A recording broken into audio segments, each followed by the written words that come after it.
Hey guys, welcome back to the fourth and final episode of painting Khagra's Ravagers. Today we're finally painting Kagra. The Ravager? Maybe? Everyone else had a first name and surname, but not Kagra. She's a pretty cool model. She's got a classic Chaos Lord top knot and a very cool skull mace that reminds me of something. Wabbajack, wabbajack, wabbajack, wabbajack! This video is a little longer than previous videos, but I think that's only right as she's the main character from this warband. Has her name on the box and everything. One thing I've not mentioned in these videos, that all of these were push fit, 3 to 4 pieces each, and so for this one I've left off the shield. Once complete I usually glue them on, but while painting it's very convenient to take the shields off and back on again. I start off with a Chaos Black spray primer, and I've slap chopped the base with Ulthuan Grey followed by White Scar. The first layer I start with is Doombull Brown. I paint this onto all of the sections that will be red. This is starting similar to how I painted Gharaghaks Godblessed, where I use Doombull Brown for the first part of all of the underpainting. Then for the next layer, I use a thinned Wraithbone and apply this all over the armour sections. I pull the paint towards the highest edges of the armour, letting it pool as this should add more contrast later.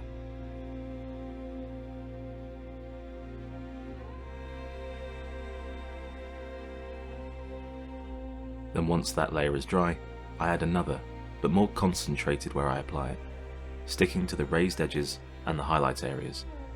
I just use an old worn down brush for this and just stipple it straight on.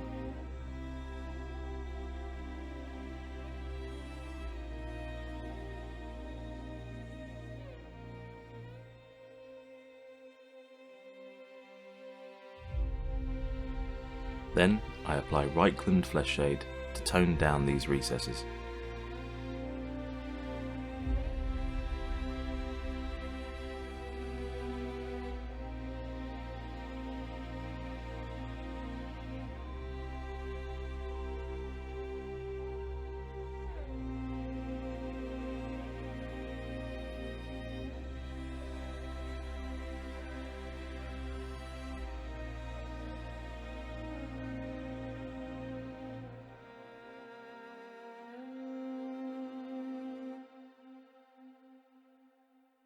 Then back to Wraithbone, just to pick out the edges with a rough highlight.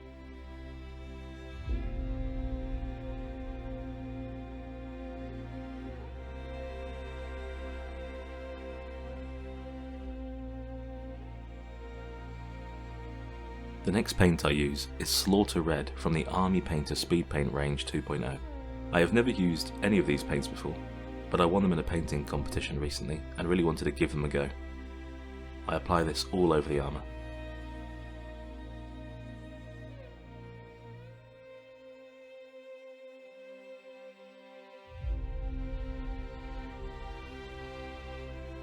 While wet, it looks super glossy, like cherries, but once dried, it turns very matte.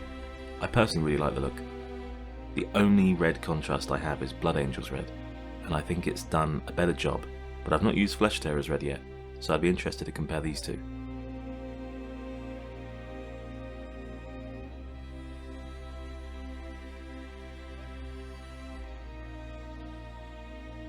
Next, we're applying more Wraithbone, and this time all over the pelt shoulder cloak.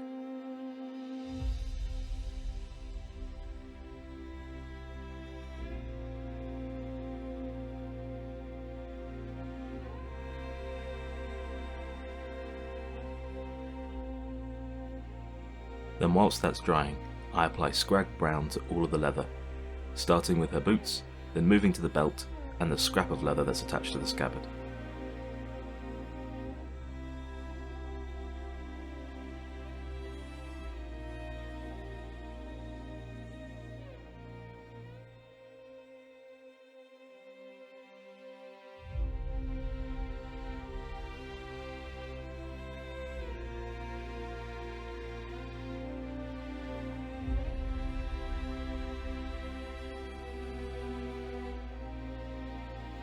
As we can't allow these pieces to remain so bright, rather than a wash and a highlight, I've just added a contrast paint this time, in the form of snakebite leather.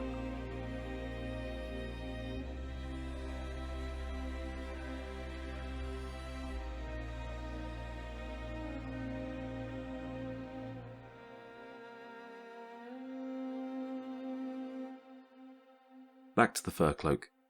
This time I'm using Apothecary White. I was going to aim for some kind of snowy pelt with this one, but you'll be disappointed to know that it doesn't end that way. This is another contrast paint that I struggle to find a place for. I find it works great as an underpaint for other contrast paints, just helping to build a tint of shade where there is none, which as you'll see here is exactly what happens.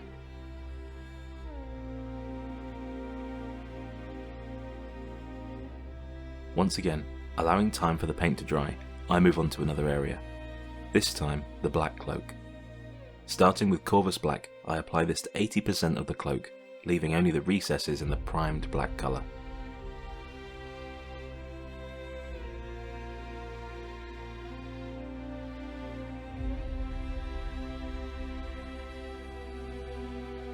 The first layer is complete, and as you can see, this was applied to the loincloth also.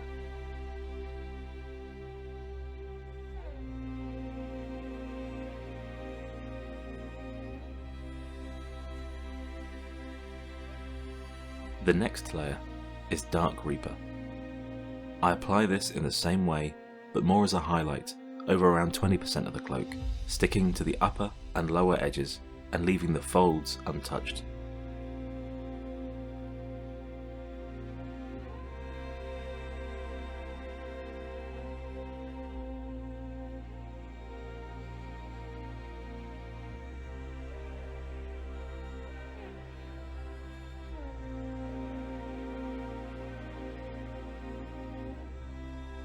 With the cloak finished, I start by applying Mechanicus Standard Grey on all of the hilt wraps on all three weapons. I forgot to apply this to the sword hilt, but I do correct this later.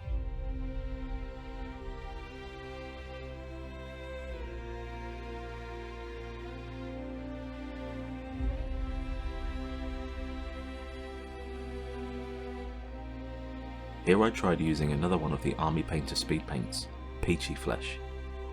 This was used over a Wraithbone base coat, but I really didn't like the effect. I really just don't get on with flesh contrast paints. I prefer to paint them with normal acrylics. So I start repainting the face with a layer of Bugmans Glow, followed by a highlight of Cadian Fleshtone. This paint was thinned with water and applied straight over a wet Bugmans Glow to assist with a smooth blend. I focused on the forehead, brow, nose, cheeks, and part of the lower jaw that could be seen.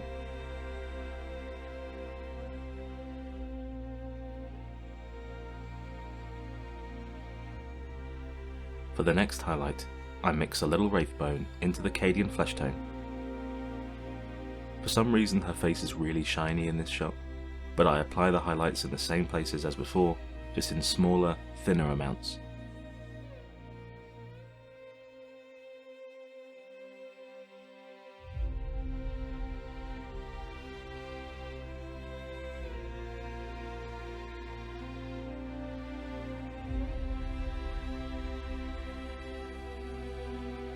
Once I've applied this paint, I wash off the brush and just run the tip of the brush along the painted area to try and smooth out the blend.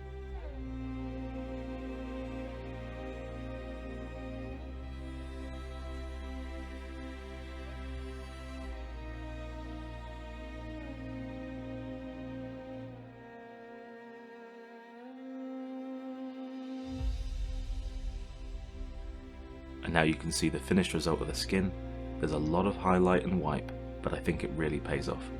Next I apply Abaddon Black into Kagra's mouth and into the eyes. I needed to get really close to see these areas, so you see a little bit of my headset's microphone just making a slight camera appearance.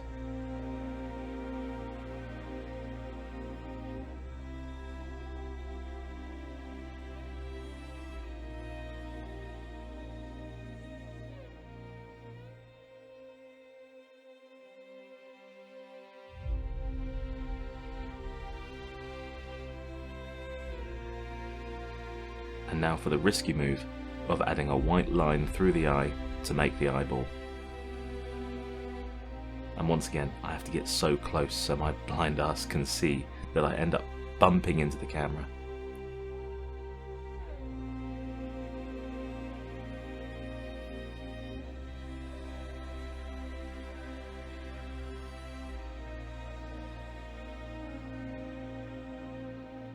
but overall, I think it went rather well.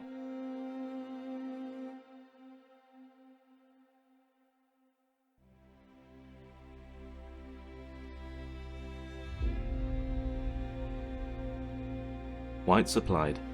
Time for the worst part. The pupil.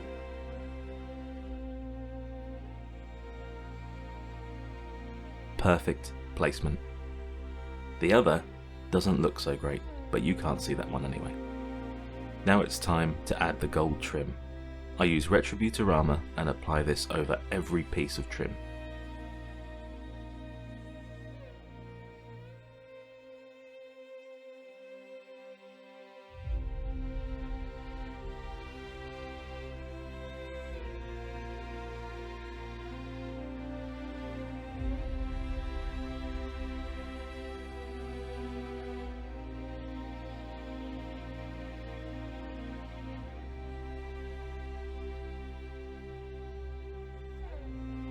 We get a good look at the gold here, and it's come out very regal, but it's time to ruin it with some washes and a highlight, just to give it more of a chaos gold vibe. Starting with Agrax Earthshade, I apply this all over the gold sections, and I try to be careful not to get it onto any of the red.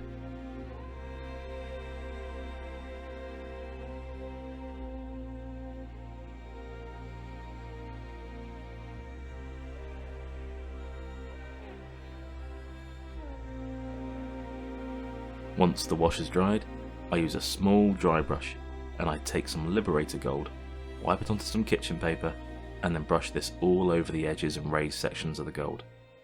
This really helps to give the gold an ancient, tarnished look.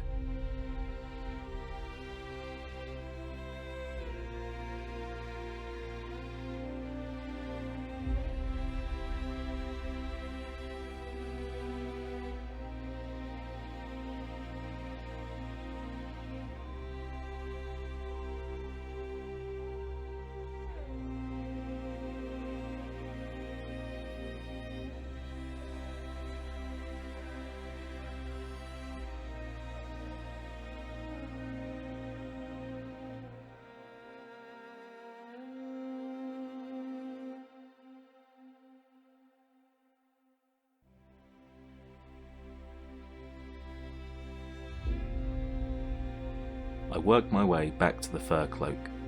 With a mix of Gharaghaks Sewer and contrast medium, this is applied all over the pelt. This really helped actually fit into the colour scheme, so much better than the grey and white would have.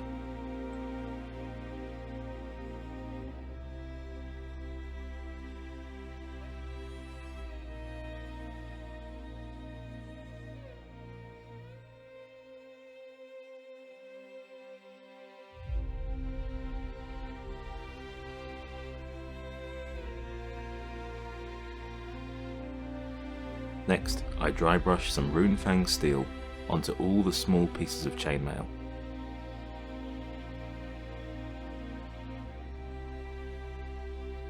Then applied the same paint to the rune around Kagra's neck, the belt buckle, the dagger hilt, and the sword scabbard.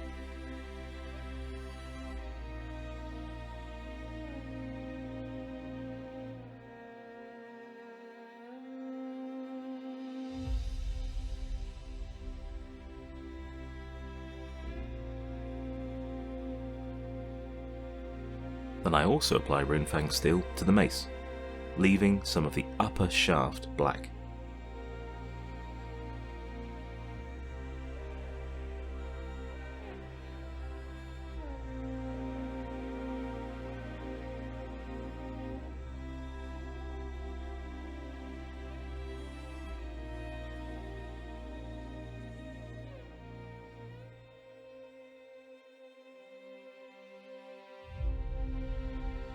Once dried, I apply black Templar contrast paint all over the mace. The reason we left some of that shaft black is so that this helps blend them all together.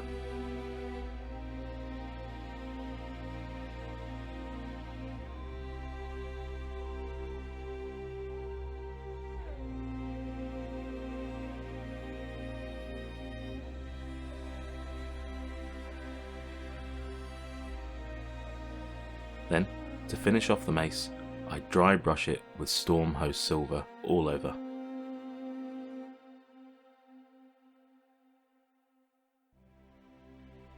Next I apply more Reikland Fleshshade to the rune on Kagra's necklace.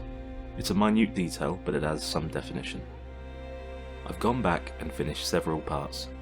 Painted the weapon details on the dagger and sword gold, gilding on the scabbard, and the wrap on the sword hilt with Mechanicus standard grey. We're going to start doing a little bit of work on Kagra's hair.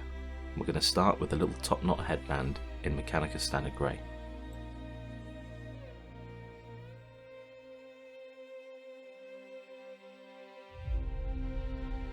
Then for the first layer of hair, I paint all of it in Skrag Brown. This will just work as an undertone to help shadow the blonde hair.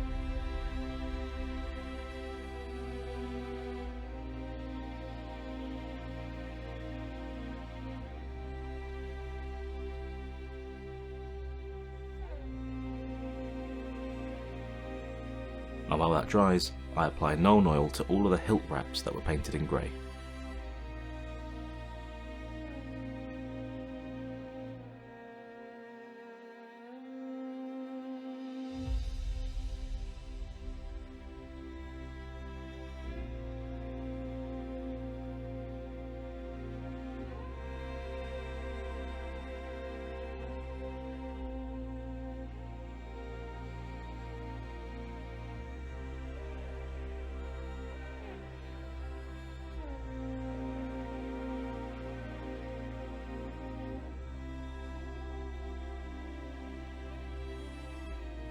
I also add this to the steel metallics that are on the sword scabbard.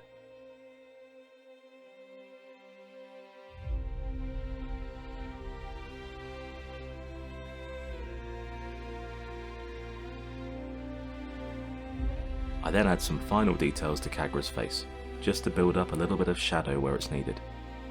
Reikland Fleshshade is applied to the face recesses, starting with a bit of shade added to the hairline, then the inner ear, her eyebrow piercing, and then I also pull it into her cheeks, finally adding a little bit of wash to the neck.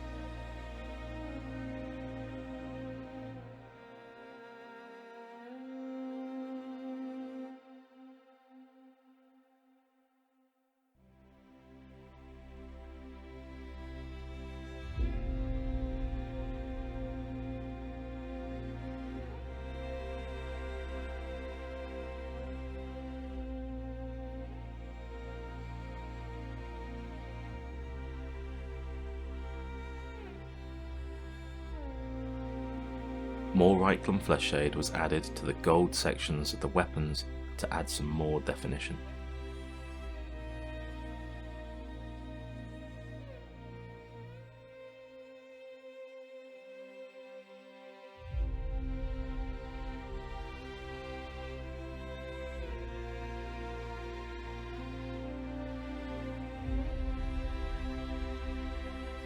I wanted to add some more highlights to the red armour, so I start by using Wild Rider Red, and this was applied to all of the uppermost edges.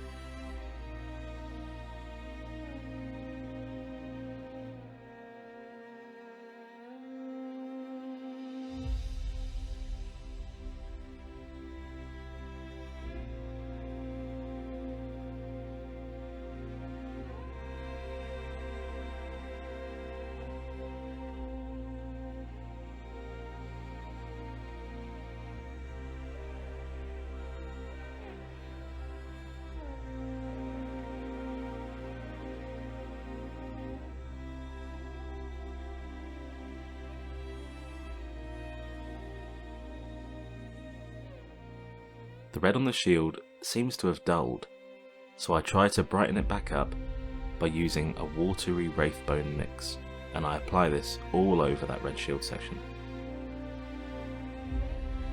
Then again, I apply Slaughter Red, but with a little bit of water mixed into it so it's not so strong.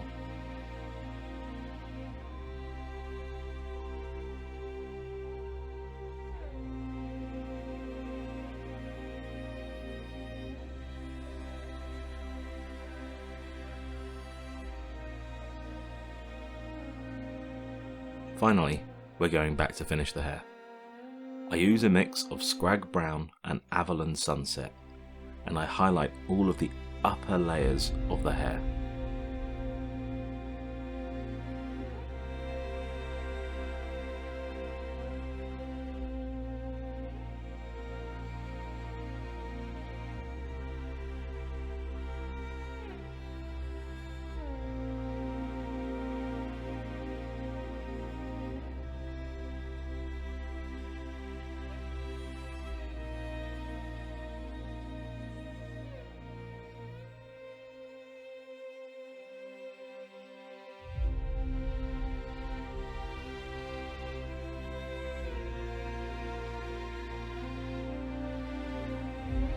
Then the final highlight is just pure Averland Sunset, again only to be added to the upper sections.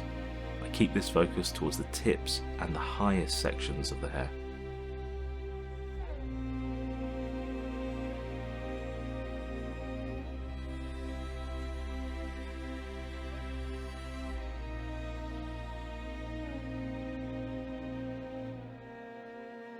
And with that, the hair is finished. I think it's actually come out great, and no washes were required. Time now to highlight the weapon wraps, using Administratum Grey.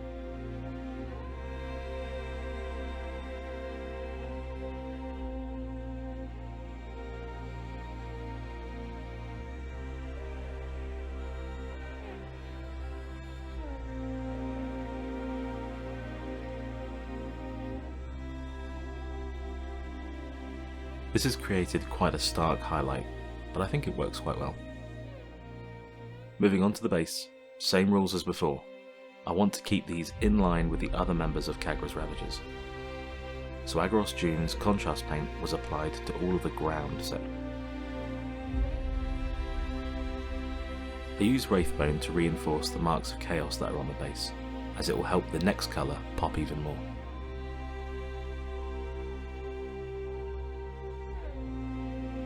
Then we use Black Templar over all of the concrete floor.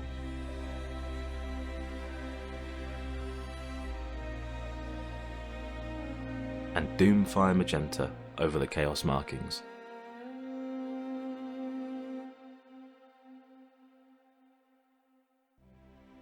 Last but not least, an Abaddon Black base rim.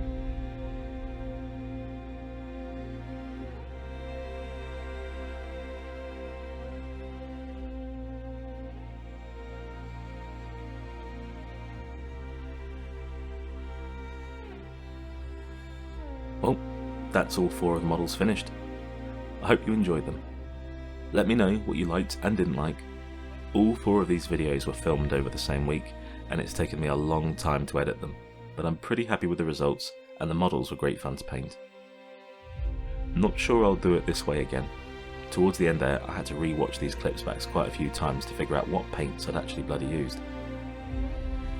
I hope you're looking forward to the next one, and if you enjoyed them and want to see more, please leave a like, comment, and maybe even subscribe. Thanks, and bye bye.